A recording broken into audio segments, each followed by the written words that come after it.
वे सिर पर शंकु के आकार की काली टोपियां और बदन पर काला चोगा धारण किए हुए थीं। उनके हाथ के नाखून बड़े बड़े और नुकीले थे। उनमें से सभी की नाक लंबी और उठी हुई, आंखें भूरी तथा जिस्म गोरा था। वे छोटे कद की पहियों वाली जिन गाड़ियों पर सवार थीं, उनकी संख्या 4 थी और उन्हें सामान्य से ऊंचे कद के हष्ट-पुष्ट बकरे खींच रहे थे, जिनकी मोटी और लंबी सींगें पीछे की ओर मुड़ी हुई थीं। प्रत्येक गाड़ी में 2-2 बकरे जुटे हुए थे, जो प्रथम दृष्टया इस दुनिया के लगते ही नहीं थे। एक बकरा गाड़ी पर उक्त पहनावे वाली 4 औरतें सवार थीं और इस प्रकार वे संख्या में 16 थीं। किसी अनजान गंतव्य की ओर अग्रसर वे औरतें अपने अपने घरों से बाहर खड़े बस्ती के लोगों को देखकर मुस्कुरा रही थीं। बकरे भी अपनी बड़ी बड़ी आंखों से महिलाओं और पुरुषों के हुजूम को घूरते हुए आगे बढ़ रहे थे। उन्हें हाँकने की जरूरत नहीं पड़ रही थी क्योंकि शायद उन्हें अपने गंतव्य का ज्ञान था। सड़क के इर्द गिर्द लोगों का हुजूम इस कदर उमड़ा हुआ था, जैसे विचित्र औरतों की वो सवारी कोई शाही सवारी हो। एक और उल्लेखनीय बात ये थी कि उन औरतों के प्रति लोगों के चेहरे पर स्वागत का भाव न होकर कौतूहल का भाव था। ऐसा लगता था जैसे वह हुजूम उनके स्वागत में नहीं बल्कि उनके विषय में जानने की उत्सुकता में उमड़ा था। कई लोग तो ऐसे थे जो उन महिलाओं की निगाह में आते ही भयभीत होकर बगल वाले की ओट में हो जाते थे। बस्ती की महिलाएं अपने बच्चों की आंखें ढके हुए थीं ताकि वे गलती से भी उन रहस्यमयी औरतों का दीदार न कर सकें। पश्चिम से दायने आ गईं। हाँ, ये बंजारन हमेशा सर्दियों में ही आती हैं और अलग अलग बस्तियों में जाकर मुखिया से अनुमति लेकर वहां के जंगल में डेरा डालती हैं, फिर बस्ती में आकर अनाज के बदले में लोगों को दुर्लभ और पुरानी बीमारियों के इलाज के नुस्खे बताती हैं। आज ये हमारी बस्ती में आई हैं और कुछ दिनों के लिए अब यहीं रहेंगी। उसी के लिए अनुमति मांगने बस्ती के मुखिया के घर जा रही हैं। मैं इन्हें याद कर ही रही थी। इस बार मैं अपने घुटनों के पुराने दर्द का इलाज इनसे करवाऊंगी। मैंने तो सुना है कि ये लोग बलाओं से बचाने वाले टोटके भी बताती हैं। हाँ, इन्हें बड़े रहस्यमयी इल्म आते हैं। ये बुरी ताकतों को वश में करके रखती हैं, लेकिन इन पर ज्यादा भरोसा नहीं करना चाहिए। कहा जाता है कि डाइनों से न तो मित्रता भली और न ही शत्रुता। ये भी कहा जाता है कि ये जिस बस्ती में जाती हैं, उस बस्ती के मुखिया को खुश करने के लिए उन्हें अपने देश से लाई हुई कीमती वस्तुएं उपहार में देती हैं। जरूर देती होंगी, वरना इन डाइनों को कौन अपने यहाँ शरण देगा। पश्चिम में तो इन्हें अछूत समझा जाता है। वहाँ ये छुपकर रहती हैं क्योंकि अगर इनकी पहचान उजागर हो जाती है तो इन्हें पेड़ से बांधकर जिंदा जला दिया जाता है। लोगों की भीड़ के बीच उपर्युक्त किस्म की खुसुर फुसुर होती रही और वे कथित डाइने उस रास्ते से गुजरकर पीछे अपनी अनोखी गाड़ियों के पहियों के निशान छोड़ गईं। उनके जाने के बाद सड़कों के किनारे खड़ा हुजूम भी धीरे धीरे तितर बितर हो गया। क्या तुमने सुना? डाइने आखिरकार आ ही गईं। सुनस्त्रा धड़ाक की तेज आवाज के साथ दरवाजा खोलते हुए बाड़े में दाखिल हुई और बैलों को सजा रहे अपने पति को देखकर बच्चों की भांति खुश होते हुए बोली, मैंने कहा था न कि हर साल की तरह वे इस साल भी आएंगी। उन्हें और भी बस्तियों में जाना होता है, शायद इसीलिए इस साल हमारी बस्ती में आने में देर हुई उन्हें। श्रृंगमाली ने उसकी खुशी में उसका साथ नहीं दिया। उसने बाड़े के आखिरी छोर पर खेल रही 4 लड़कियों पर नजर डाली, जिनकी बालसुलभ किलकारियों से शाम का वातावरण संगीतमय हो रहा था, और फिर एक ठंडी आह भरते हुए अपनी पत्नी की ओर देखा। हमको मालूम है सोना कि तुम काहे इतना खुश हो रही हो। बेटियों से तुम्हारा मन भर गया है। वे अब तुम्हें बोझ लगने लगी हैं। ऐसे क्यों बोल रहे हो? सुनस्त्रा ने ठुनकते हुए कहा, हमने कभी उनका अपमान किया? अपमान नहीं की तो दिल से उनको कभी प्यार भी नहीं की। कल हरिणी को तुमने सिर्फ इसलिए इतनी क्रूरता से मारा था क्योंकि भूख लगने पर वह तुमसे पूछे बिना दूध पी गई थी। तुम अपनी लाडली की उस बात को आज भी लेकर बैठे हुए हो। बताया तो था मैंने कि कल गुस्सा आ गया था मुझे। और ये गुस्सा आया क्यों था?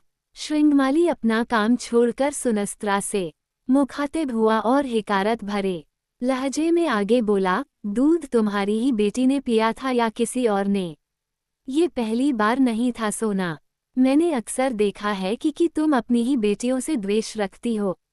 तुम हमेशा इस बात के लिए ईश्वर को और अपने भाग्य को कोसती हो कि तुम्हें 4 बेटियां हैं। हाँ हाँ, मुझे शिकायत है इस बात से, लेकिन मैं अपनी बेटियों से प्यार भी तो करती हूँ, उतना ही प्यार करती हूँ जितना कि तुम करते हो। और ये प्यार तुम उन पर एहसान जताकर करती हो, समाज के डर से करती हो, इस डर से करती हो कि वे कहीं तुम्हें बुरी माना समझने लगें। सुनस्त्रा कुछ नहीं बोली और लंबी लंबी सांसें लेते हुए नेपथ्य में देखने लगी। मैं तुम्हारे कष्ट को समझता हूँ सोना। श्रृंगमाली का लहजा नर्म पड़ा। जब पड़ोसियों को भगवान ने 4 बेटे दिए हों और हमें 4 बेटियां, तो मन में निराशा हीन भावना का आना स्वाभाविक है, लेकिन इससे हमें मिलेगा क्या? हमारे पास जो है उसी में खुशी ढूंढने के सिवाय हमारे पास और चारा ही क्या है? मैं कोशिश करना चाहती हूँ श्रृंगी, सुनस्त्रा ने अधीर लहजे में कहा। मैं एक बार उन डाइनों से भेंट करना चाहती हूँ, उनसे अपनी पीड़ा साझा करना चाहती हूँ, और इसी के लिए मैं बेसब्री से उनके आने की राह देख रही थी। डाइनों से मदद मांगना अच्छी बात नहीं समझी जाती है सोना। तुम ये हठ छोड़ क्यों नहीं देती हो? क्यों अच्छी बात नहीं समझी जाती है? सुनस्त्रा अड़ गई। अगर डाइने इतनी ही बुरी होती तो हमारे देश के राजा और फिर हमारी बस्ती के मुखिया उन्हें व्यापार करने के लिए अपने क्षेत्र में आने ही क्यों देते? डाइने हमारी समझ से परे हैं, और जो हमारी समझ से परे होते हैं उनसे दूरी ही भली होती है। मैं उन्हें समझना चाहती हूँ, इसलिए तो उनसे भेंट करना चाहती हूँ। मैं उनका मन टटोलूंगी, उनसे कोई खतरा नहीं लगेगा मुझे, तो ही उनके आगे अपना आंचल फैलाऊंगी। तुम उनका मन टटोलोगी, उससे पहले ही वे तुम्हारा मन टटोल लेंगी, और अगर एक बार उन्होंने तुम्हारे मन की कमजोर कड़ी को पकड़ लिया तो फिर तुम उनके हाथों की कठपुतली बनकर रह जाओगी। बस्ती के समझदार लोग कहते हैं कि पश्चिम से आई उन बंजारनों से न तो दोस्ती अच्छी है और न ही दुश्मनी। तुम देखती नहीं हो कि उनकी सूरत कितनी भयानक होती है। लोग अपने बच्चों की आंखें ढक देते हैं ताकि वे डर न जाएं। छोटी मोटी बीमारियों के इलाज और छोटे मोटे टोटकों तक तो उनकी सेवाएं लेना ठीक है, लेकिन तुम जिस उम्मीद से उनके पास जाने की सोच रही हो वह कोरी मूर्खता है। सुनस्त्रा खामोश होकर पति की नसीहतें सुनती रही। मेरा विश्वास करो सुनखा, डाइनों पर भरोसा मत करो। श्रृंगमाली ने दूर खेलती हुई अपनी बेटियों पर नजर डालते हुए कहा। मैं अपनी बेटियों के साथ प्रसन्न है। मैं तब खुद को संसार का सबसे भाग्यशाली पिता समझता हूँ जब खेतों से काम करके लौटने पर मेरी बेटियां खुशी से मुझसे आ लिपटती हैं। मेरी तरह तुम भी बेटियों के इस प्रेम में निहित सुख को महसूस करो सोना। बेटे की चाह मुझमें भी है, लेकिन मैं अपनी इस चाहत को ईश्वर के आशीर्वाद से पूर्ण होते हुए देखना चाहता हूँ, न कि डाइनों के आशीर्वाद से। वे इतनी बुरी नहीं हैं। सुनस्त्रा मचलकर बोली। उन पर भरोसा किया जा सकता है। जब वे लोगों की बीमारियों का इलाज बिना किसी शर्त के कर सकती हैं तो मेरी कोख में बेटे का भ्रूण भी विकसित कर सकती हैं। श्रृंगमाली कई पलों तक अपनी पत्नी को घूरता रहा, फिर उसने बैल को खूंटे से बांधा, बेटियों पर ने भरी दृष्टि डाली और गहरी सांस लेकर सुनस्त्रा की ओर घूमकर बोला। मुझे मालूम है कि तुम अपने हट से पीछे हटने वाली नहीं हो, किंतु इतना ध्यान रहे कि मेरे लिए मेरी बेटियां महत्वपूर्ण हैं। मैं उन्हें खुद से भी ज्यादा प्रेम करता हूँ, इसलिए उन पर कोई आँच आते हुए नहीं देख सकता। तुम डाइनों के पास जाओ, पिशाचों के पास जाओ या तामसिक साधकों के पास, इससे मुझे तब तक कोई अंतर नहीं पड़ता जब तक कि तुम्हारे इस घातक निर्णय से मेरी बेटियों की सुरक्षा प्रभावित नहीं होती। कहने के बाद श्रृंगमाली ने बैल की पीठ पर प्यार से हाथ फेरा और अपनी बेटियों के ओर बढ़ गया। 6 साल की हरिणी अपने चोगे को संभालती हुई उसे जमीन पर घिसटने से बचाने के लिए दोनों हाथों से ऊपर उठाती हुई श्रृंगमाली से आकर लिपट गई। श्रृंगमाली झोपड़ी से बाहर अलाव के सामने बैठा हुआ था। सुनस्त्रा से हुई बहस से उसका मन अभी तक खिन्न था, इसलिए जब वह रात के भोजन के लिए अंदर नहीं गया तो उसकी छोटी बेटी खुद उसे ले जाने के लिए बाहर आ गई। आप गुस्सा क्यों हैं? हरिणी उसकी गोद में गिरती हुई तोतली जुबान में बोली। मैं कहाँ गुस्सा हूँ, श्रृंगमाली ने भावहीन स्वर में कहा। बेटी का प्रेमालाप भी उसके क्षोभ को कम नहीं कर सका। आज बस्ती में डाइने आई हैं। हरिणी आंखें गोल करते हुए और गाल फुलाते हुए फुसफुसाकर बोली। तो बेटी की इस बालसुलभ हरकत पर श्रृंगमाली भी मुस्कुराए बिना नहीं रह सका। तो आपको घर के अंदर हो जाना चाहिए, वरना उन्होंने अगर आपको घर से बाहर देख लिया तो आपको अपने साथ ले जाएंगी। अच्छा, श्रृंगमाली बनावटी भय प्रकट जताते हुए बोला, इतनी बुरी होती हैं डाइने? हरिणी ने हाँ में गर्दन हिलाई। लेकिन मुझे अपने साथ ले जाकर वे करेंगी क्या? श्रृंगमाली ने उसे अपने बगल में बैठाते हुए पूछा। वे आपसे अपने काम करवाएंगी। वे आपसे कहेंगी कि आप उनके बड़े बड़े सींगों वाले बकरों को चरा कर लाओ। और अगर मैंने उनकी बात नहीं मानी तो वे आपको खरगोश बनाकर जंगल में छोड़ देंगी या फिर तोता बनाकर पिंजरे में रख लेंगी। और तुमसे ये सब कहा किसने? बस्ती के लोग बातें कर रहे थे तो मैं सुनकर आई। तुमने ये बात अपनी माँ से नहीं कही? श्रृंगमाली ने अर्थपूर्ण लहजे में पूछा। जवाब में हरिणी के चेहरे पर उदासी छा गई। वह बिना कुछ कहे पैर के अंगूठे से जमीन की मिट्टी कुरेदने लगी। बताओ हारू, तुमने ये बात अपनी माँ से नहीं कही? श्रृंगमाली ने बेटी के सिर पर हाथ फेरते हुए अपना सवाल दोहराया। माँ प्यार नहीं करती है। हरिणी ने अवरुद्ध कंठ से आग की लपटों पर दृष्टि जमाए हुए कहा, इसलिए मैं उससे ज्यादा बात नहीं करती हूँ, सिर्फ आपसे करती हूँ। ऐसा नहीं है, उसे दिन भर काम करना होता है इसलिए गुस्से में रहती है।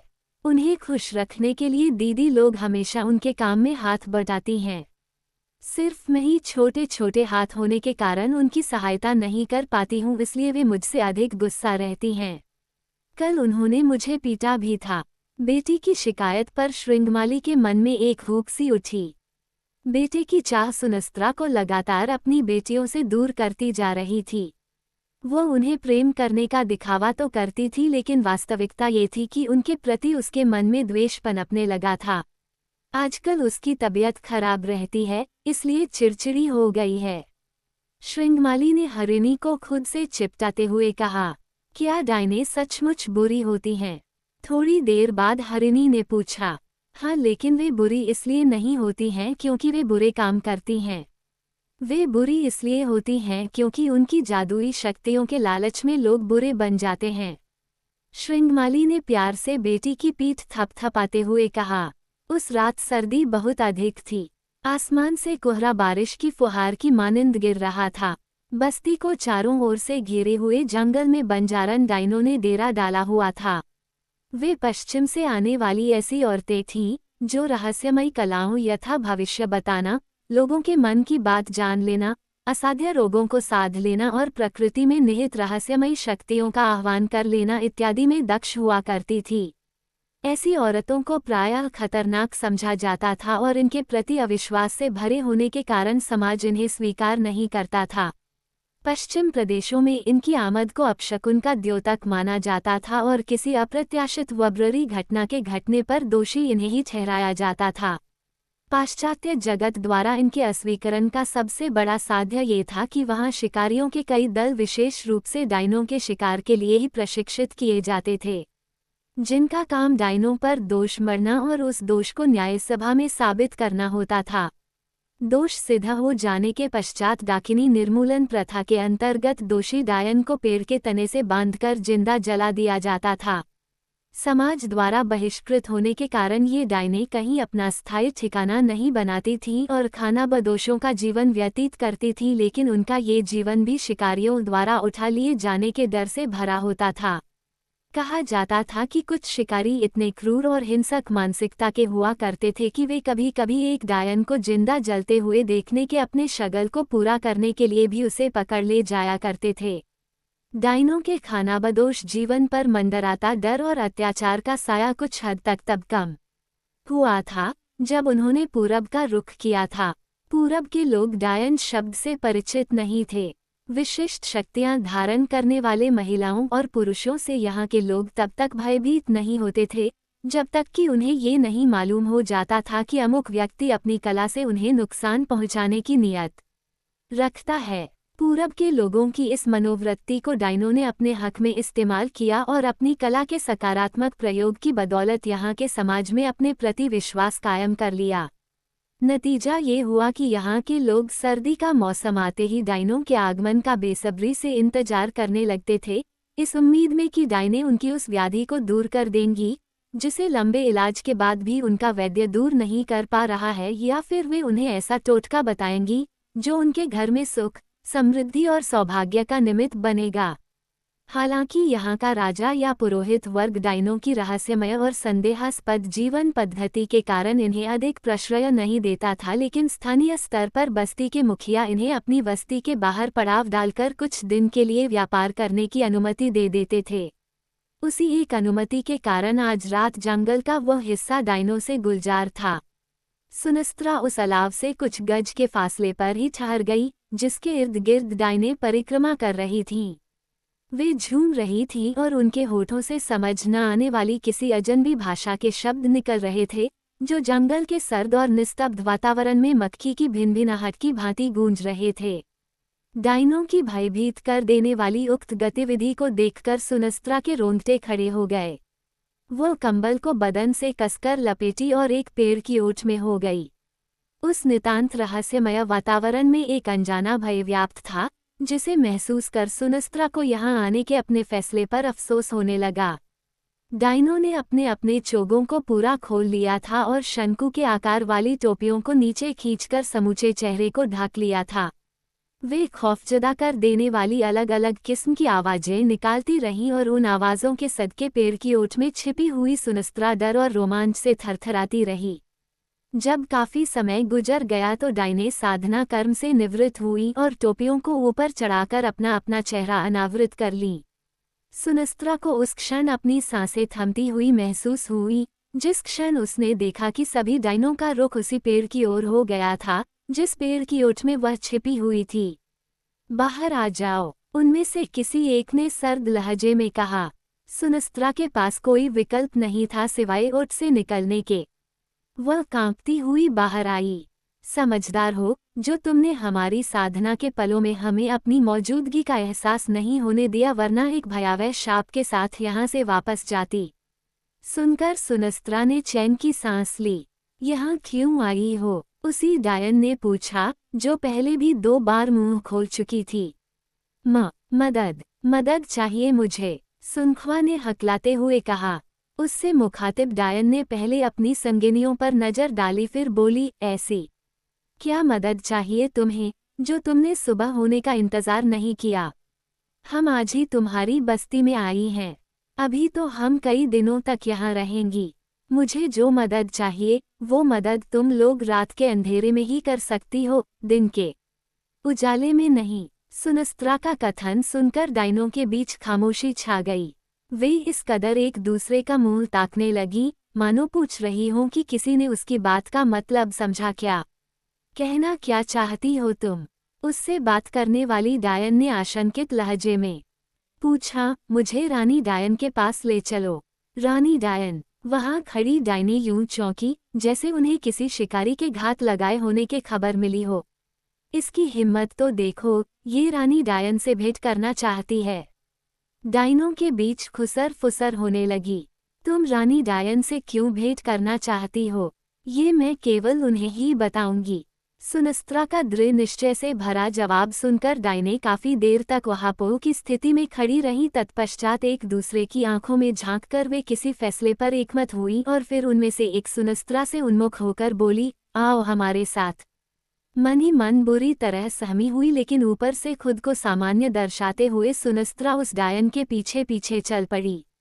डायन एक तंबू के सामने पहुंचकर थमी और सुनस्त्रा को भीतर जाने का इशारा की। जाहिर था कि वह उसके साथ अंदर नहीं जाने वाली नहीं थी। अंदर सुनस्त्रा को खुद जाना था। उसने आगामी क्षणों में होने जा रहे अनुभव के लिए खुद को तैयार किया और तंबू का पर्दा हटाकर अंदर प्रविष्ट हो गई। तंबू में अत्यंत कृशकाया वाली एक डायन बैठी हुई थी। अन्य डायनों की ही भांति उसके बदन पर भी चोगा और सिर पर शंक्वाकार टोपी थी। अगर उसमें कुछ था जो अन्य डायनों से इत्र था, तो वो ये था कि वह अंधी थी और उसकी आंखों में पूरी तरह सफेदी व्याप्त थी। इसके अलावा उसके चेहरे से लेकर हाथों तक झुर्रियों का घना जाल सा बिछा हुआ था, जो उसकी आयु के कई 100 वर्ष होने की पुष्टि कर रहा था। रानी डायन के आगे असाधारण कद वाला एक हृष्ट-पुष्ट बकरा बैठा हुआ था, जो सुनस्त्रा को यूं घूर रहा था कि सुनस्त्रा को ये भांपने में तनिक भी देर नहीं लगी कि वह अंधी डायन उस बकरे की आंखों से ही देखती थी। यहाँ आने की वजह बता। रानी माँ ने अपनी सफ़ेद आंखों को शून्य में टिकाए हुए पूछा। आपकी मदद चाहिए रानी डायन। सुनस्त्रा सूखे अधरों पर जबान फेरते हुए विनीत लहजे में बोली। तुम पूरब वाले हम डायनों के पास मदद के लिए ही तो आते हो। रानी डायन सहज भाव से मुस्कुराई, लेकिन सुनस्त्रा को उसकी सहज मुस्कान भी विभत्स लगी। लेकिन तुझे ऐसे किस मदद की जरूरत पड़ गई, जो तू छोटी डायनों से कहने के बजाय मुझ तक चली आई। सुनस्त्रा तुरंत कुछ न बोली। उसे डर था कि कहीं उसकी मांग को सुनकर डायनों की वाह रानी कुपित न हो उठे। वह कश्मकश से जूझने लगी। इस बीच रानी डायन के आगे बैठे बकरे की बड़ी बड़ी आंखें सुनस्त्रा के चेहरे पर टिकी रहीं और उनकी बदौलत रानी डायन सुनस्त्रा की भाव भंगिमाओं को परखती रही। क्या चाह है तेरी? सन्नाटे को लंबा होता पाकर रानी डायन बोली।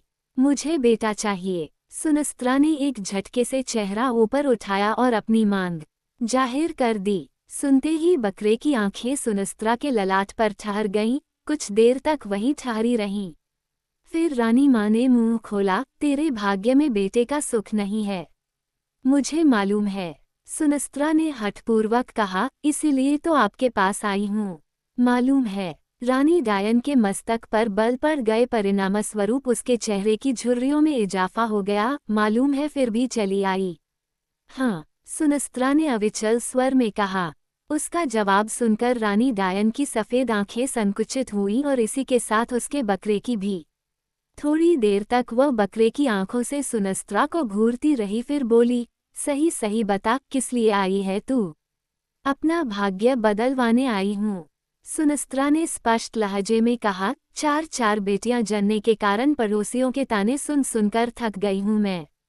अब और नहीं सुन सकती हूँ, इसलिए अपने भाग्य में बेटा लिखवाने आपके पास आई हैं। सुनस्त्रा की मंशा सुनकर रानी डायन के भी रोंगटे खड़े हो गए। उसकी सफ़ेद आंखें विस्मय से फैल गईं। क्या मांग रही है तू? रानी डायन के लब थरथराए। इसका अंदाजा भी है तुझे? अच्छी तरह है। सुनस्त्रा अपने हठ पर अड़ी रही। आप डायनों के लिए तो कुछ भी संभव है। आप लोग तो हम पूरब वालों की मदद करने के लिए ही यहाँ आती हैं। हम अपनी कला से लोगों को उनकी छोटी मोटी तकलीफ़ों से निजात दिलाते हैं।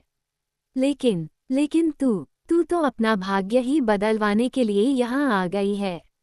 कीमत जानती है इसकी? जवाब में सुनस्त्रा अपने कंबल से एक छोटी सी गठरी निकालकर सामने रखते हुए बोली, इस गठरी में मीठे चावल हैं। कीमत के रूप में यही दूंगी आपको। इधर बकरे ने अपनी आंखों से चावल की उस गठरी को देखा, उधर रानी डायन हंस पड़ी। गठरी भर चावल से भाग्य बदलवाने आई है तू? इतनी हसरत से लाई हुई उसकी कीमत रानी डायन की उजरत के लिए नाकाफी है। इसका भान होते ही सुनस्त्रा के चेहरे पर विषाद की रेखाएं खींच गई। वापस लौट जा, रानी डायन ने चेतावनी भरे लहजे में कहा। तेरे भाग्य में जो कुछ है, उसी में अपनी खुशियां तलाश। नहीं लौटूंगी। सुनस्त्रा का लहजा पत्थर की मानिंद सख्त हो उठा। अगर आपने मेरी कामना नहीं पूरी की तो यहीं पर सिर पटक पटक कर अपनी जान दे दूंगी। तू पागल हो गई है सुनस्त्रा। रानी डायन कुपित होकर दहाड़ उठी। हम डायनों के लिए भी नियम बने हुए हैं। हम अपनी इल्म का इस्तेमाल दुनिया के कायदे बदलने के लिए नहीं करते हैं। इसके लिए काली दुनिया की ताकतों का आह्वान करना होगा। काली ताकतें तेरी इच्छा तो पूरी कर देंगी, लेकिन शाप बनकर ताउम्र तेरा पीछा करती रहेंगी। मुझे एक बेटा चाहिए। सुनस्त्रा अपने फैसले पर, अपने जिद पर अडिग रही। मैं कोई भी कीमत चुकाने को तैयार हूँ। काली ताकतों के जरिए अपने भाग्य का पुनर्लेखन करवाने के एवज में मैं कोई शाप भुगतने को तैयार हूँ। सुनस्त्रा को इस कदर दृढ़ प्रतिज्ञा पाकर रानी डायन की सफ़ेद आंखों में खून की लालिमा उतरने लगी। वह सुनस्त्रा पर तरस खाने वाले अंदाज में बोली, मान जा सुनस्त्रा, वरना बाद में मैं भी तेरी कोई मदद नहीं कर पाऊंगी। है। जवाब में सुनस्त्रा ने मौन साधकर ये जता दिया कि वह अपने हट से मुकरने वाली नहीं। ठीक है, रानी डायन ने निर्णायक लहजे में कहा, मैंने तुझे समझाया मगर तूने समझने से इनकार कर दिया, इसलिए अब तेरे साथ जो कुछ भी होगा उसकी जवाबदेह केवल और केवल तू होगी। हम डायनों का इसमें कोई दोष नहीं होगा। कहने के बाद रानी डायन ने आंखें बंद करके कुछ बोला और बगल में रखे पात्र में मौजूद पानी से हाथ धोकर स्वयं को उन घटनाओं के दोष से मुक्त कर ली जो आने वाले दिनों में उस जिद्दी औरत के साथ घटने वाली थीं। तुम जो चाहती हो उसके लिए एक गठरी चावल का कोई मोल नहीं है, रानी डायन ने गंभीर लहजे में कहा। सुनखा की जिद के आगे घुटने टेक देने के बाद उसका लहजा बदल चुका था। फिर क्या कीमत है उसकी, बताइए, सुनतवा अधीर लहजे में बोली। रानी डायन की अंधी आंखें कुछ पलों तक सुनस्त्रा के चेहरे पर स्थिर रहीं, मानो उस कीमत का निर्धारण कर रही थी जिसे चुका पाना सुनस्त्रा की हैसियत के अंदर था। तत्पश्चात वो बोली, मैं तेरी इच्छा को काली ताकतों तक पहुंचा दूंगी, लेकिन मेरे इस काम की जो कीमत होगी वह मैं उस समय बताऊंगी जब तू गर्भधारण कर लेगी। सुनस्त्रा की खुशी का ठिकाना न रहा। हर्ष से विभोर हो जाने के कारण वह कुछ न बोल सकी, केवल लब थरथरा कर रह गए। जबकि रानी डायन ने अपने झोले में से एक जंगली फल निकाल लिया जिसे सुनस्त्रा नहीं पहचानती थी। उसने उक्त फल पर कोई टोटका किया और फिर उसे उसकी ओर बढ़ाते हुए बोली, रति क्रिया के बाद इसे खा लेना। प्रसन्नता के बोझ तले दबी जा रही सुनख्वा ने फल को थाम लिया। श्रृंगमाली का ये आकलन गलत था कि सुनस्त्रा अपनी बेटियों से प्यार नहीं करती है। वो उनसे प्यार करती थी, जान से ज्यादा प्यार करती थी, लेकिन विगत कुछ महीनों से उनके प्रति उसके व्यवहार में जो रुखाई आई थी वो उस हताशा की परिणति थी जो उसके मन में धीरे धीरे पनपी थी, और इसलिए पनपी थी क्योंकि आए दिन पड़ोसियों के ताने सुनना उसके लिए असह्य हो गया था। छोटी छोटी बात पर या साधारण सा मतभेद होने पर भी उसकी पुत्रहीनता पर तल्ख टिप्पणी कर दी जाती थी। बेटा न जन पाने के उस संयोग को उसके कर्मों से जोड़ दिया जाता था, यहाँ तक कि उसके चरित्र से भी। दुर्भाग्यवश वह सुबह सुबह जिस किसी के सामने पड़ जाती थी वह उस दिन अपने साथ होने वाले समस्त दुर्योग का ठीकरा उसके सिर पर फोड़ देता था। वो बस्ती में अपने पीठ पीछे कलंकिनी, कुलक्षिनी और कुलनाशिनी के नाम से संबोधित की जाने लगी थी।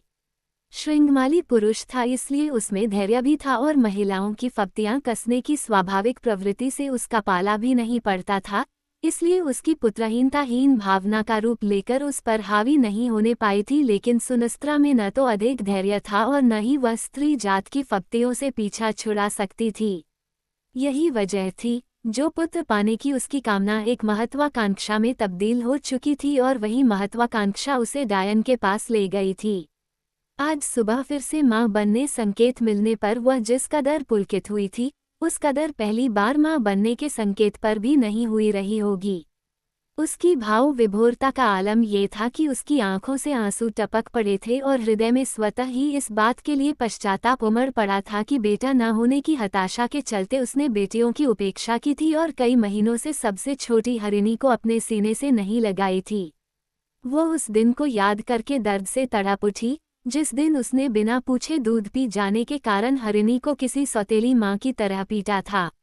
सुनस्त्रा ने आंखें बंद कर ली, लेकिन फिर भी पश्चाताप के आंसू पलकों के किनारे से निकलकर उसके चेहरे को भिगोने से बाज नहीं आए। तुम रो रही हो माँ, किसी की तोतली वाणी उसके कानों में पड़ी और वह झट से आंखें खोलकर आंसू पोंछने लगी। पीछे खड़ी हरिणी अपना नन्हा हाथ उसके कंधे पर रखे हुए थी और पीछे से झांककर उसका चेहरा ताक रही थी। माँ को रोता हुआ देखकर 4 साल की हरिणी हक्का बक्का नजर आ रही थी। मुझे माफ कर दो हारू, सुनस्त्रा हरिणी को छाती से भींचती हुई बोली, मैं एक बुरी माँ हूँ। पर किस लिए? हरिणी माँ से लिपटी हुई बोली, तुम अच्छी माँ हो तो मैंने उस दिन तुम्हें मारा था। सुनस्त्रा अवरुद्ध कंठ से बोली। वह अपनी सिसकियां चाहकर नहीं रोक पाई थी। मैंने भी तो गलती की थी। सारा दूध मेरे पी जाने के कारण हमारा कुत्ता मोती उस रात बिना दूध पिए ही सो गया था। सुनस्त्रा कुछ नहीं बोली, केवल हरिणी को भींचे हुए सिसकती रही। क्या तुम अब भी रो रही हो? कुछ देर बाद हरिणी ने पूछा। नहीं, तुम्हें गले लगाने के बाद उस दिन के सारे पाप धुल गए मेरे। तो फिर छोड़ो मुझे। हरिणी माँ की बाहों में कसम साते हुए बोली, तुमने बहुत देर से पकड़ा है, इसलिए दर्द हो रहा है मुझे। हरिणी की मासूम बातों पर सुनखा मुस्कुरा उठी और उसे अपने आलिंगन से आज़ाद कर दी। इतनी बड़ी होकर भी तुम्हें रोते हुए देखकर मुझे खूब हंसी आई। हरिणी बाल सुलभ चंचलता के साथ हंसते हुए बोली, पर मैं ये सोचकर नहीं हंसी कि तुम मुझे पीट दोगी। मैं तुम्हें कभी नहीं पिटूंगी हारू। सुनस्त्रा हरिणी का चेहरा अपनी दोनों हथेलियों के बीच रखते हुए बोली, तुम मेरी सबसे प्यारी बेटी हो। मैं सबसे ज्यादा तुमसे प्यार करती हूँ। माँ का दुलार पाकर हरिणी मुस्कुराते हुए इठलाने लगी। अब सुनो, मैं तुम्हें कुछ ऐसा बताने वाली हूँ जो मैं चाहती हूँ कि तुम अपने मुंह से सबको बताओ। ऐसा क्या बताने वाली हो माँ? हरिणी की पहले से ही गोल आंखें और भी गोल हो गईं। सुनस्त्रा अपने होंठ उसके कानों के पास ले गई और फुसफुसाते हुए बोली, तुम लोगों के लिए एक भाई आने वाला है। हरिणी ने पहले माँ को घूर कर देखा, मानो उसे यकीन न हुआ हो कि उसने जो कहा वह सच है। मैं सच कह रही हूँ। सुनस्त्रा उसके सिर पर हाथ रखते हुए बोली, यानी कि अब हम बहनों का भी एक भाई होगा। सुनस्त्रा ने हाँ में गर्दन हिलाई। वो हमारे साथ खेलेगा, हाँ, और तुम्हारे मिट्टी के खिलौनों लेने के लिए तुमसे झगड़ा भी करेगा। लेकिन वह झगड़ा क्यों करेगा? हरिणी खुशी से फुदकती हुई बोली, मैं तो उसे खुद अपने सारे खिलौने दे दूंगी। अभी लाकर दूं क्या? नहीं, अभी उसके आने में समय है। तब तक तुम जाकर अपनी बड़ी बहनों को बता दो, और अपने बापू को भी। मैं अभी दौड़कर जाती हूँ। हरिणी ने उत्साह से चीखते हुए कहा और आंगन से बाहर भाग गई। पहले वह बस्ती खेल रही बहनों के पास जाने वाली थी और फिर खेत में काम कर रहे श्रृंगमाली के पास। हरिणी के जाने के बाद सुनत्रा भावी पुत्र के सूरत की कल्पना में खो गई और तब तक खोई रही जब तक कि उसने दरवाजे पर आहट न सुन ली। तंद्रा भंग होने पर वह दरवाजे की ओर मुड़ी। वहां एक डायन खड़ी थी। आज रात तुम्हें रानी डायन ने बुलाया है। सुनत्रा का कलेजा कौंप गया। उसे रानी डायन का कहा हुआ वाक्य याद आ गया, मैं तेरी इच्छा को काली ताकतों तक पहुंचा दूंगी, लेकिन मेरे इस काम की जो कीमत होगी वह मैं उस समय बताऊंगी जब तू गर्भ धारण कर लेगी। सुनस्त्रा एक बार फिर रानी डायन के सामने खड़ी थी और उसके मुंह खोलने का इंतजार कर रही थी। बकरे की आंखें उसी पर टिकी हुई थीं। अब तक सुनस्त्रा भी इस बात से वाकिफ हो चुकी थी कि आंखें बेशक बकरे की होती थीं मगर उन आंखों से देखने वाली रानी डायन होती थीं। आपकी कीमत क्या है रानी डायन? खामोशी की अवधि बढ़ती पाकर सुनस्त्रा ने पूछा। कीमत के विषय में ही सोच रही हूँ, रानी डायन ने रहस्यमय लहजे में कहा। न जाने क्यों सुनस्त्रा को किसी अनिष्ट की आशंका हो रही थी। वह असीम रोमांच से दो चार होते हुए इंतजार के लम्हे काटती रही और रानी डायन अपनी कीमत के बारे में सोचती रही। मैंने काली ताकतों का आह्वान किया, उन्होंने मेरे आह्वान का मान रखा और तू जो चाहती थी वह दे दिया तुझे। आखिरकार रानी डायन ने मुंह खोला, उन्होंने बदल दी तेरी किस्मत और एक खूबसूरत बेटे को तेरे आंचल में डाल दिया, लेकिन मैंने कहा था कि तुझे कीमत चुकानी होगी। काली ताकतों के आह्वान में मैं अपनी जो ऊर्जा और श्रम खर्च करूंगी उसकी तुझे भरपाई करनी होगी। हाँ हाँ, सुनस्त्रा का दिल जोरों से धड़का। कहा था आपने तो सुन, रानी डायन ने चेतावनी भरे निर्णायक लहजे में कहा, मुझे तेरी 4 बेटियों में से एक बेटी चाहिए। क्या? सुनत्रा को काटो तो खून नहीं। उसकी आंखें अविश्वास से फैल गईं। ये क्या कह रही हैं आप? ये कैसी कीमत है? यही कीमत ज्यादा तर्कसंगत है। रानी डायन के होठों पर कुटिल मुस्कान उभरी। बेटियों से कोफ्त होने लगी थी। न तुझे तो यूं समझ ले कि मैंने तेरी एक बेटी को बेटे से बदल दिया। नहीं नहीं रानी डायन, सुनस्त्रा घुटनों पर आ गिरी। मुझे बेटियों से कोफ्त नहीं हुई थी। मैं उन पर गुस्सा करने लगी थी, उनसे झुंझलाने लगी थी, लेकिन उनसे प्यार करना नहीं छोड़ी थी। जो भी हो, लेकिन मेरी कीमत यही है। रानी डायन ने सुनस्त्रा की ओर से निगाहें फेरते हुए कहा। पर क्यों? सुनखा लगभग रो पड़ी। यही कीमत क्यों? आप मुझसे मेरे खेत मांग लीजिए, इस साल के सारे अनाज मांग लीजिए, लेकिन मुझसे मेरी कोई बेटी मत छीनिए। तू तो अभी ये पूछी ही नहीं कि मुझे तेरी कौन सी बेटी चाहिए। रानी डायन के होठों पर एक बार फिर कुटिल मुस्कान उभरी। कौन सी बेटी चाहिए? सुनस्त्रा का कलेजा एक बार फिर सूखे पत्ते की मानिंद कांपा। सबसे छोटी बेटी, क्या नाम है उसका? रानी डायन ने कुछ याद करने का उपक्रम करते हुए कहा। हरिणी। सुनत्रा को मानो सदमा लगा। हरिणी चाहिए आपको? रानी डायन ने सांकेतिक हाँ में जवाब दिया। कभी नहीं होगा। सुनस्त्रा की सांसें हौफने के स्तर तक तेज हो गई। हरिणी मेरी सबसे प्यारी और मासूम बेटी है। मैंने आज ही उससे कहा कि मैं उससे सबसे ज्यादा प्यार करती हूँ। मैं अपनी फूल सी बच्ची को डायन को नहीं दे सकती। अगर नहीं देगी तो डायन तुझसे जिद भी नहीं करेगी और न ही फिर दोबारा मांगेगी। रानी डायन ने सर्द लहजे में कहा, डायनों की अवहेलना और उपेक्षा तो पूरा समाज करता है। तू कर देगी तो क्या नया हो जाएगा? सुनस्त्रा ने चेहरा ऊपर उठाया। सफेद और डरावनी आंखें लिए हुए रानी डायन का झुर्रियों वाला चेहरा देखकर वह सहम गई। भूल गई तू कि मुझसे बेटे के लिए इस कदर गिरा गिरा रही थी कि मेरे समझाने पर भी नहीं समझ रही थी। क्या मैंने तुझसे कहा नहीं था कि वापस जाओ और जो तेरे पास है उसी में अपनी खुशियां तलाश? क्या ये चेतवानी नहीं दी थी तुझे कि काली शक्तियां तेरी मदद तो कर देंगी लेकिन एक अभिशाप बनकर ताउम्र तेरा पीछा करती रहेंगी? लेकिन मेरी हंसती खेलती बेटी को क्यों लेना चाहती हैं आप? सुनस्त्रा सिसकते हुए बोली। हम डायनों को अभिशप्त कहा जाता है। हम गृहस्थी बसाना तो दूर, समाज में खुलेआम रह भी नहीं सकती हैं। छिपकर रहना पड़ता है हमें। हमें प्रेम करना तो दूर, पुरुष हमारी परछाई से भी कतराते हैं। हम अपना दुख दर्द सिवाय अपने समूह की डायनों के और किसी से नहीं बांट पाती हैं। लेकिन तब क्या होगा जब हमारा कोई समूह ही नहीं होगा? क्या होगा जब हम समाज की उपेक्षा के साथ साथ अकेलेपन का भी शिकार हो जाएंगी? यदि विधवा और बांझ महिलाओं, जिन्हें मनहूस कहकर तेरा समाज ठुकरा देता है, को हम शरण न दिया करें तो हमारे समूह में कभी वृद्धि न हो पाए। इसलिए जब हम डायने दुनिया के कायदे के खिलाफ जाकर किसी की मदद करती हैं तो उससे उसकी एक बेटी मांग लेती हैं और कालांतर में उसे अपने सारे इल्म सिखाकर डायन बना लेती हैं। इस बार सुनस्त्रा कुछ नहीं बोली, केवल सिसकती रही।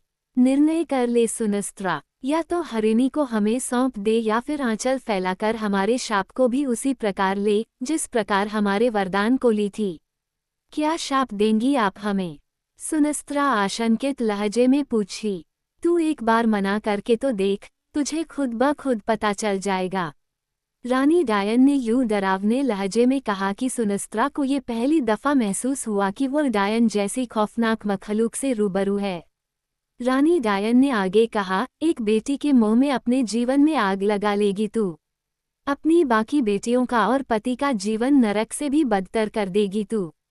कई 100 साल का जीवन भोग चुकी उस बूढ़ी डायन की चेतावनी में ऐसी तासीर थी कि सुनस्त्रा टूट गई। तुम लोग उसका ध्यान तो रखोगी न? उसका गला रुंध गया। तुम लोग उसे कोई तकलीफ तो नहीं होने दोगी और अगर उसे मेरी याद आएगी तो उसे डराओगी तो? नहीं, निश्चिंत रह। रानी डायन मुस्कुराई, लेकिन ये बात जुदा थी कि उसकी वह मुस्कान खौफजदा करने वाली थी। एक बार तू उसे हमें सौंप देगी तो हम फानूस बनकर उसकी हिफाजत करेंगी। मैं उसे लेकर तुम्हारे पास आऊंगी। सुनस्त्रा अपने आंसू पोंछते हुए उठ खड़ी हुई। सुनस्त्रा दरवाजे को आहिस्ता से धकेलकर कमरे में दाखिल हुई। श्रृंगमाली और चारों बेटियां गहरी नींद में सो रही थीं। हमेशा की तरह हरिणी उसके बगल में थी, लेकिन संतोषजनक बात यह थी कि सुनस्त्रा की गैरमौजूदगी में किसी की आंख नहीं खुली थी, हरिणी की भी नहीं। अन्यथा रानी डायन से भेंट करके लौटने के बाद सुनस्त्रा उन्हें अपना इंतजार करते हुए पाती। इस बात का विशेष ध्यान रखते हुए कि उसके कदम कोई आहट न उत्पन्न कर पाएं, सुनस्त्रा हरिणी के पास पहुंची, उसे जगाए। आंखें खुलते ही सामने मां को पाकर हरिणी कुछ बोलने को उद्यत हुई, लेकिन सुनस्त्रा ने उसके मुंह पर हथेली रख दी और उसे लेकर बगल के कमरे में पहुंची। क्या हुआ मां? मुंह से हथेली हटते ही हरिणी ने पूछा। सुनस्त्रा ने अपने मनोभावों को छिपाने की बहुत कोशिश की थी। डायनों के डेरे से लौटते हुए उसने हरिणी के प्रति अपने दिल में व्याप्त ममता को तिलांजलि दे दी थी, लेकिन बेटी का मासूम चेहरा देखते ही सब कुछ पहले जैसा हो गया था। उसकी सारी कोशिशें निरर्थक सिद्ध हो गई थीं। तुम फिर रो रही हो? हरिणी सुनस्त्रा की आंखों में आंसू देखकर हंसी। क्या फिर कोई अच्छी खबर सुनाने वाली हो? सुनस्त्रा को महसूस हुआ कि उसके गले में कुछ फंस गया है, जो उसके हृदय के उद्गार को तुम बोलती क्यों नहीं माँ? क्या इस बार खुशी का वह समाचार पहले से बड़ा है, जो बाहर आने से रोक रहा है? तुम इस बार ज्यादा रो रही हो। हर आंसू एक जैसे नहीं होते हारू। किसी तरह सुनस्त्रा ने खुद को बोलने के काबिल बनाया। तुम अभी नहीं समझोगी। अब बताओ भी। माँ की बातों से ऊबकर हरिणी मचलते हुए बोली। सुनस्त्रा ने कलेजा मजबूत किया और फिर निर्णायक लहजे में बोली, मेरे साथ चलो। चलो। अपने प्रारब्ध की विभीषिका से अनजान उस लड़की ने उत्साहित होकर कहा और सुनस्त्रा की उंगली थाम ली।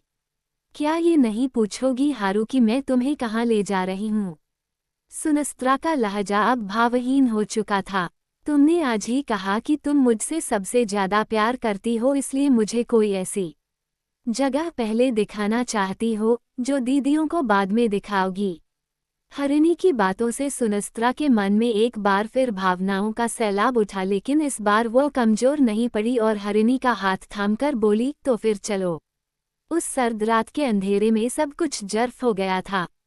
डायनों के डेरे में भी कोई आहट नहीं थी, लेकिन रानी डायन के तंबू से आती रोशनी ये इंगित कर रही थी कि वह सुनस्त्रा के आगमन की प्रतीक्षा में अभी तक बैठी हुई है।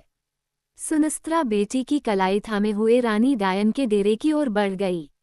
हालांकि हरिणी वहां के वातावरण से सहमी जरूर थी, लेकिन मां के साथ ने उसे हौसला दिया था। जब सुनस्त्रा अभीष्ट तंबू के द्वार पर पहुंच गई तो पर्दा हटाकर अंदर दाखिल होने से पहले उसने बेटी पर नजर डाली। हरिणी के माथे पर शिकन नजर आ रही थी, लेकिन मां को उसने ये दर्शाने की कोशिश की कि वह सामान्य है।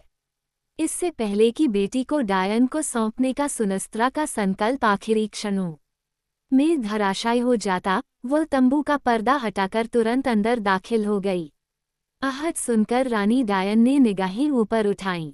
उसकी सफेद आंखें देखते ही हरिणी चीखकर मां की ओट में हो गई। सुनस्त्रा उस वक्त मानो पत्थरदिल हो गई थी। भय से थरथराती बेटी से उसे कोई सरोकार नहीं रह गया था। बेटी को ले आई तू? रानी डायन अपने काले होठों पर विभत्स मुस्कान सजाते हुए बोली। सुनस्त्रा ने अपने तनाव को नजरअंदाज करने के लिए एक गहरी सांस ली और उस काम के लिए खुद को मानसिक रूप से तैयार की, जिसकी अपेक्षा एक मां से कभी नहीं की जा सकती थी। तत्पश्चात उसने हरिणी पर अपनी पकड़ सख्त की, उसे जबरन अपनी ओट से बाहर निकाली और रानी डायन के आगे यूं धकेल दी, मानो वह डायन को भेंट में कोई निर्जीव वस्तु दे रही हो। माँ, मुझे इससे डर लग रहा है माँ। हरिणी कभी सुनख्वा को तो कभी रानी डायन को देखते हुए तोतली जबान में हकलाई, लेकिन सुनस्त्रा निर्विकार भाव से अविचल खड़ी रही।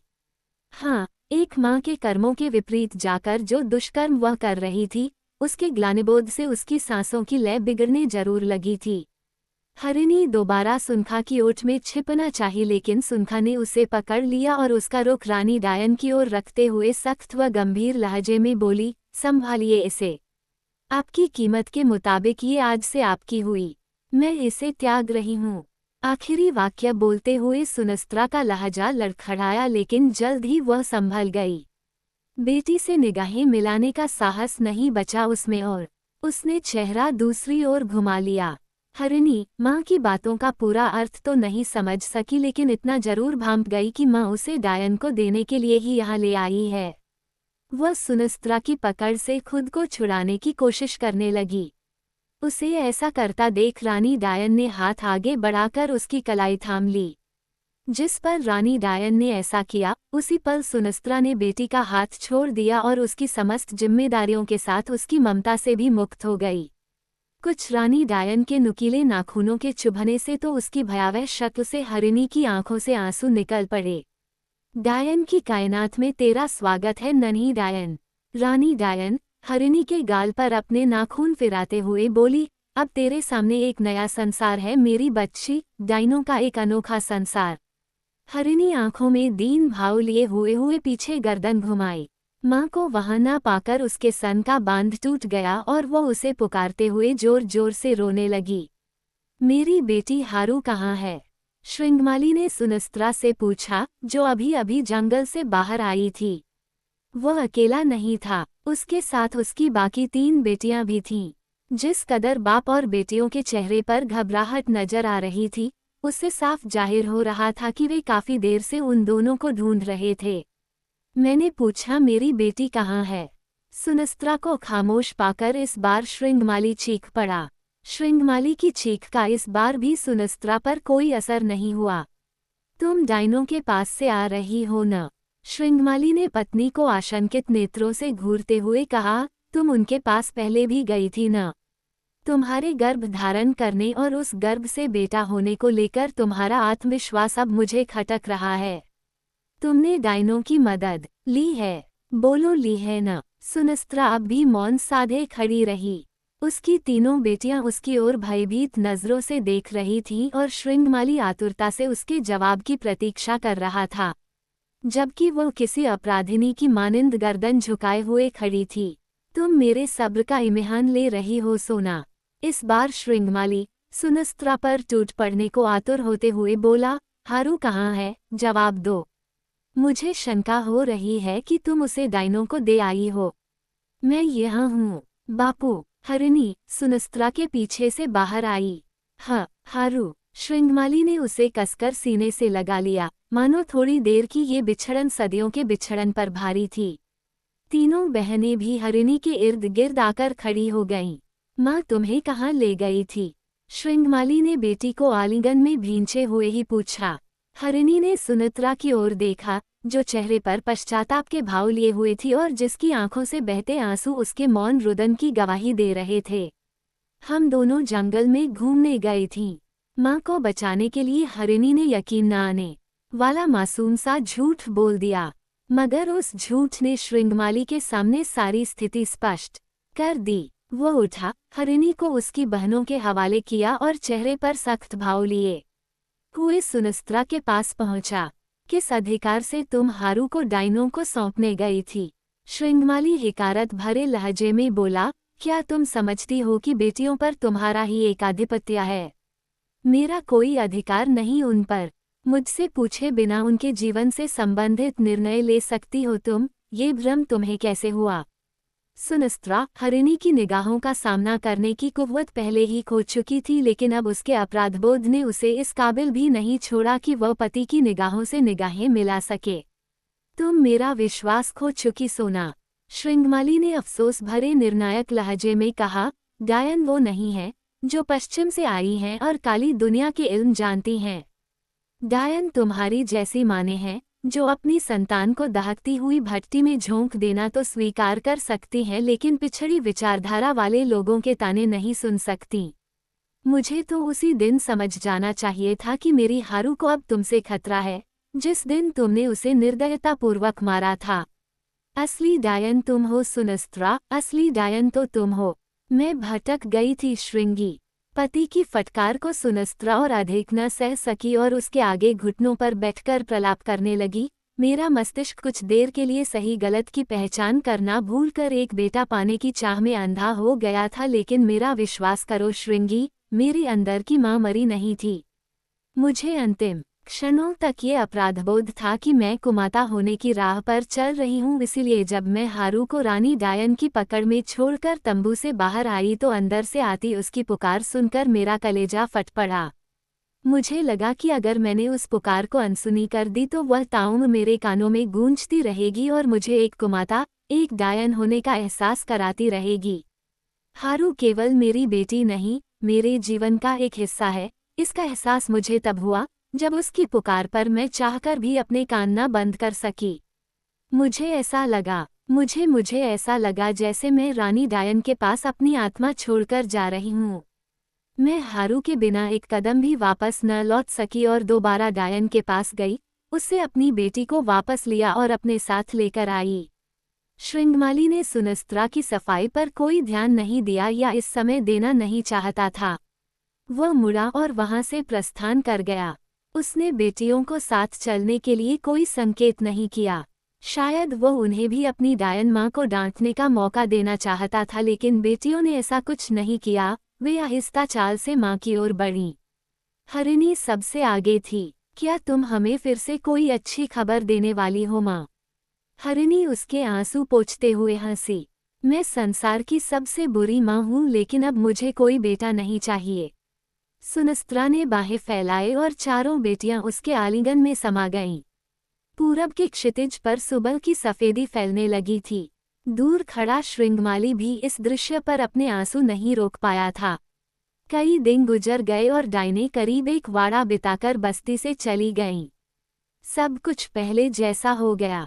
सुनख्वा भी अब समाज के तानों को नजरअंदाज करना सीख चुकी थी, क्योंकि हरिणी के प्रेम ने उसके मन से बेटे बेटी का वह भेद मिटा दिया था जिसे मिटाने के लिए अभी मानव सभ्यता को कई हजार साल का सफर तय करना था।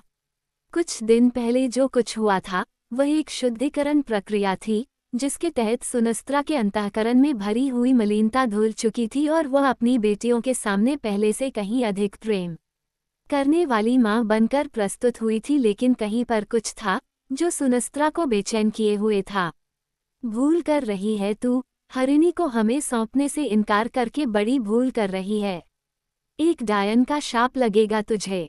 तू तबाह हो जाएगी और तेरा जीना मुश्किल हो जाएगा। तेरे अंदर पनपी ममता ही तेरे लिए काल बन जाएगी। तेरी ममता शापित हो जाएगी। इससे पहले कि मेरा धैर्य अपनी सीमा लंघ जाए और मैं अपनी कालदृष्टि से तेरा और तेरी बेटी का खून सोखना आरंभ कर दे, चली जा यहाँ से। रानी डायन का उपर्युक्त अंतिम वक्तव्य सुनते ही सुनस्त्रा बेचैन होकर उठ बैठी। यद्यपि वह रानी डायन की उस चेतावनी को सुनकर वहां पल भर के लिए भी नहीं रुकी थी, लेकिन उसकी भयानक मुखमुद्रा आज भी उसकी आंखों के सामने घूम रही थी। उसका दिल जोरों से धड़क रहा था। आज रात के वातावरण में कुछ अजनबियत सी थी, कुछ ऐसा जिसे उसने आज से पहले कभी नहीं महसूस किया था। वह किवाड़ खोलकर बाहर आ गई। सर्दी का मौसम अब अपने अंतिम चरण में था। आकाश में तारे टिमटिमा रहे थे। सुनस्त्रा की छाती में एक पीड़ा उठ रही थी। वह उस पीड़ा को पहचानती थी जो अपना बच्चा खो चुकी किसी प्रसूता की छाती में तब उठती है जब उसमें दूध की अधिकता हो जाती है। ये क्या हो रहा है? सुनखा के हाथ पांव थरथराने लगे। ये अनुभूति क्यों हो रही है मुझे? मैंने तो अभी शिशु नहीं जना। मातृत्व धारण किए हुए अभी तो मुझे महीना भर भी नहीं हुआ है, फिर ये एहसास क्यों? सुनस्त्रा की तकलीफ बढ़ने लगी और इसी के साथ उसके भीतर ममता का सागर भी उफान मारने लगा। उसमें ये तलब भी जागने लगी कि वो किसी बच्चे के मुंह में अपनी छाती का सारा दूध उड़ेल दे। ये कैसी माया है? वह दीवार का टेक लेकर खड़ी हो गई। उसकी सांसें तेज हो गई थीं। न केवल सांसें बल्कि वह तलब भी अब इस हद तक बढ़ चुकी थी कि उसे नजरअंदाज करने की कोशिश एक मानसिक यातना होती। शारीरिक और मानसिक तकलीफ से एक साथ जूझते हुए सुनस्त्रा के हौसले पस्त होने लगे। उसका जिस्म पसीने से तर हो गया। वह काफी देर तक खुद को सहज बनाने की कोशिश में छटपटाती रही, लेकिन जब उस कोशिश में नाकाम हो गई तो आंगन का दरवाजा खोलकर घर से बाहर चली गई। गजब हो गया। कल्याणी का दूधमुहा बच्चा जंगल में मरा हुआ पाया गया। उसके मुंह से झाग निकला हुआ है जैसे किसी ने उसे जहर देकर मारा हो। पूरा शरीर नीला पड़ गया है उसका। अगली सुबह पूरी बस्ती में ये खबर जंगल में लगे आग की तरफ फैली और फैलते फैलते सुनस्त्रा के आंगन में भी जा पहुंची। ऐसी घटना तो आज तक कभी नहीं सुनने में आई। श्रृंगमाली आंगन में घुसते ही सुनस्त्रा को लक्ष्य करके बोला, लेकिन सुनस्त्रा ने कोई प्रतिक्रिया न देते हुए ऐसा जताया जैसे उसने पति की बात सुनी ही न हो। मैं तो बच्चे को देखकर आ रहा हूँ। श्रृंगमाली ने आगे कहा, सच में लगता है जैसे उस बच्चे को जहर दिया गया हो। उससे किसी की क्या शत्रुता रही होगी? हो सकता है किसी विषैले जंतु ने काट लिया हो। सुनस्त्रा पति की निगाहों का सामना करने से बचते हुए चूल्हे की लकड़ी ठीक करते हुए बोली, वो तो ठीक है, लेकिन बच्चा जंगल में कैसे पहुंच गया? पहुंचा होगा किसी तरह। सुनस्त्रा झुंझला उठी, आज तुम्हें खेत नहीं जाना है क्या, जो इस बात पर मुझसे कर रहे हो? अरे बहस कहाँ कर रहा हूँ, मुझे लगा तुम्हें मालूम। सुबह ही मालूम हुआ मुझे। श्रृंगमाली इससे आगे कुछ नहीं बोला, क्योंकि उसे बोध हो गया था कि पत्नी का मिजाज आज ठीक नहीं है, और उसका ये बोध गलत भी नहीं था, क्योंकि सुनस्त्रा का मिजाज वाकई ठीक नहीं था। तेरे अंदर पनपी ममता ही तेरे लिए काल बन जाएगी। तेरी ममता शापित हो जाएगी। सुनस्त्रा को रानी डायन के इस कथन का मतलब गत रात्रि समझ में आया था, जब वह ममत्व की अदम्य अनुभूति से पराजित होकर कल्याणी का बच्चा चुराकर उसके घर से बाहर आई थी और उसे इस प्रकार अपनी छाती से दूध पिलाने लगी थी, जैसे पहली बार माँ बनी हो या फिर बच्चा ही उसी का हो। लेकिन फिर कुछ ऐसा हुआ था कि जो शायद इस संसार में पहली बार हुआ था। ज्यों ही वह अपने ममत्व को तृप्त करके हटी थी, बच्चे के मुंह से झाग निकलने लगा था और उसके देखते ही देखते वह तड़पते हुए मर गया था। सुनस्त्रा भयभीत हो उठी थी। बच्चे का शरीर धीरे धीरे नीला पड़ने लगा था। वह पहले ही बस्ती में मनहूस इत्यादि नामों से मशहूर थी, ऊपर से उसकी छाती में दूध उतरने की बात भी अविश्वसनीय थी, इसलिए उसके इस बयान पर कोई यकीन करने वाला नहीं था कि बच्चे को उसने जानबूझकर नहीं मारा है। अंततः अपने बचाव का उसे एकमात्र उपाय यही नजर आया था कि वो जितनी गोपनीयता से बच्चे को चुराई है, उतनी ही गोपनीयता से उसकी लाश को जंगल में फेंकाए। यही किया था उसने और अपनी ममता के शापित हो जाने की उस भयावह अनुभूति के साथ वापस लौट आई थी। ये कैसा शाप दिया डायन ने मुझे। रात की उस लोमहर्षक घटना के याद आते ही उसके हाथ पांव फिर से ठंडे पड़ने लगे। क्या सोचने लगी सोना? श्रृंगी के सवाल पर उसने हड़बड़ाकर कुछ नहीं कहा और अपने काम में जुट गई।